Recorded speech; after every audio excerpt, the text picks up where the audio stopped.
नमस्कार मित्रांनो, मी नितीन पाटील. मित्रांनो, आजचा व्हिडिओ बनवण्याचं कारण असं आहे, जो विषय व जे नाव पूर्ण महाराष्ट्रभर आता ट्रेंडिंगला चालू आहे ते म्हणजे अन्न व औषध डिपार्टमेंट व तुकाराम मुंडे साहेब. मित्रांनो, त्या माणसामुळे कुठंतरी आता जे सर्व दूध उत्पादक शेतकरी आहेत त्यांना आता कुठंतरी चांगले दिवस येणार आहेत. पण चांगले दिवस कधी येणार आहे माहिती का मित्रांनो?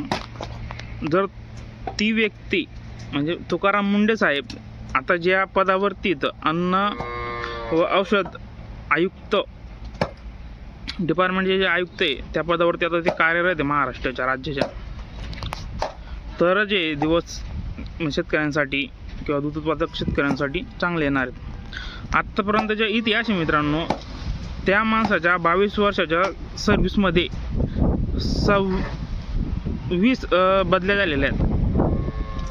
जास्तीत जास्त 4 किंवा 5 महिन्यापर्यंत त्या माणसाला त्या डिपार्टमेंटमध्ये राहू देतात. त्यांनी आता काल प्रेस कॉन्फरन्स घेतली आणि सांगितलं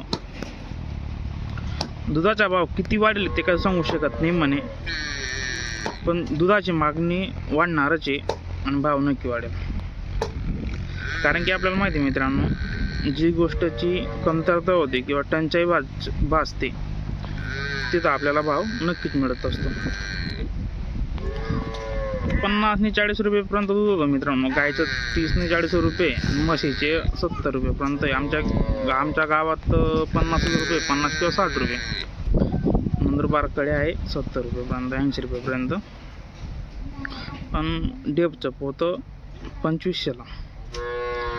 जेव्हा 1000 रुपये पोतं होतं तेव्हा पण दूधला 30 रुपये भाव होता आणि आज 2500 रुपये पोतं झालेलं आहे डेपचं, तरी पण 40 ने 30 रुपये भाव आहे मित्रांनो. त्यासाठी आता कुठंतरी सर्व शेतकऱ्यांवर चांगले दिवस येणार आहे जर हा माणूस त्या डिपार्टमेंटमध्ये टिकून राहिला म्हणजे त्यांना डिपार्टमेंट टिकू द्यायला पाहिजे, नाही तर बस 5 महिन्यांनी 6 महिन्यांना सर्व बदले करत असतात मित्रांनो. बघा मित्रांनो, हे सर्व माझ्या म्हशी आहेत. 9 म्हशी आणि 2-3 गाई आहेत. मला माहिती आहे आता काय रेट चालू आहे आणि टेपचा काय रेट चालू आहे, त्यासाठी म्हटलं चला व्हिडिओ बनवून घेऊया.